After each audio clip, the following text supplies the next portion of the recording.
When people talk about investing in funds, they usually mean either ETFs or mutual funds. The terms are used interchangeably and can be pretty easily mixed up. I've seen people invest large sums of money into these funds without fully understanding what exactly they are and the pros and cons for either of them. So in this video today, I'm going to explain what they both are, and hopefully by the end of the video, you would have learned a few things that will allow you to choose which one is best for you. If you're new to this channel, hi, my name is Azim. I am a project manager / entrepreneur with lots of experience in finance and tech. My channel covers a range of topics including business, finance and project management. Without further ado, let's get right into the video. Let's take a very simplistic view of the two main ways you can buy stocks. The first way is you can buy shares in individual companies that you're interested in. So I have a background in tech and love companies such as Apple, Amazon and Google, so I buy a few shares of each. If these are the only 3 companies that I will ever invest in, then that's it. I don't need to do any more beyond just buying the individual shares. But say I want to invest into more than these 3 companies, then it makes a lot less sense to invest in individual shares,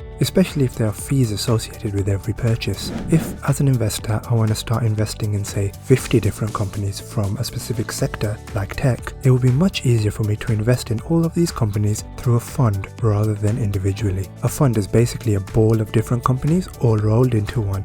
By investing into a fund, you get access to all of the companies that fund is invested in. This allows you to greatly diversify your portfolio and significantly reduce risk, as instead of having your money invested in just one company, it's far more spread out. So now we understand the difference between an individual share in a company and a fund.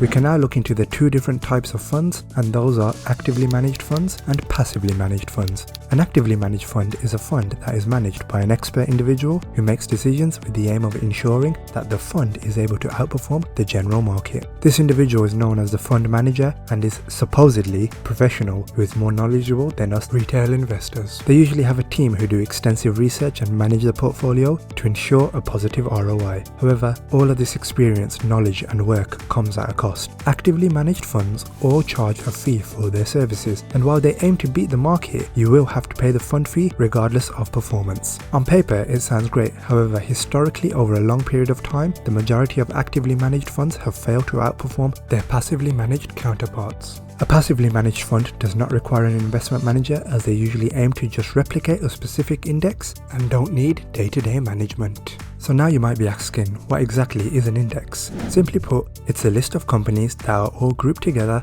by a similar characteristic. You can have indexes which group companies up by sectors such as energy, healthcare or technology, or they can be grouped up by market cap. The S&P 500 and the FTSE 100 are probably the 2 most well-known indexes in the market. The S&P represents the 500 biggest companies in the US, and the FTSE represents the 100 biggest companies in the UK. There is no way to directly invest in an index, so instead you have to invest in an index fund or an ETF which replicates the specific index. Because the indexes have already been pre-decided, there is no work for a fund manager to do. So the biggest benefit of the passively managed index fund is the lower fees, and they also benefit from strong historical performance. You also benefit from diversification, as you are investing into a large group of companies all at once, giving you very close returns to how the overall market or chosen sector perform. So index funds and ETFs fall under the passively managed category, and managed funds fall under the actively managed categories. Now, what exactly is the difference between an ETF and an index fund? The biggest difference is accessibility. ETF, which stands for exchange traded funds, are generally a lot easier to trade, as the price updates in real time during trading hours. You're able to buy and sell whenever you like, similar to an individual share. Index funds, on the other hand, only update their price once at the end of each trading day,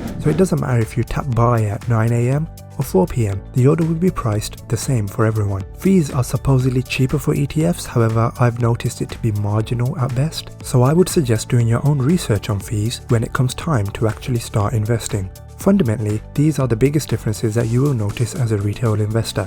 If you are planning on buying and holding for a long period of time, you won't notice much of a difference. However, if you will be regularly trading, then you may develop a preference for ETFs due to the instant liquidity. So there you have it. In this short video today, we've covered what an actively managed and passively managed fund is, as well as the key differences between an ETF and an index managed fund. It's very easy to see how people can get confused, especially when things are so similar and have only slightly different variations. So I hope this video has been some use to you. If you guys have enjoyed the video, please share it, and don't forget to subscribe if you want to see more of this type of content, and I'll see you next time.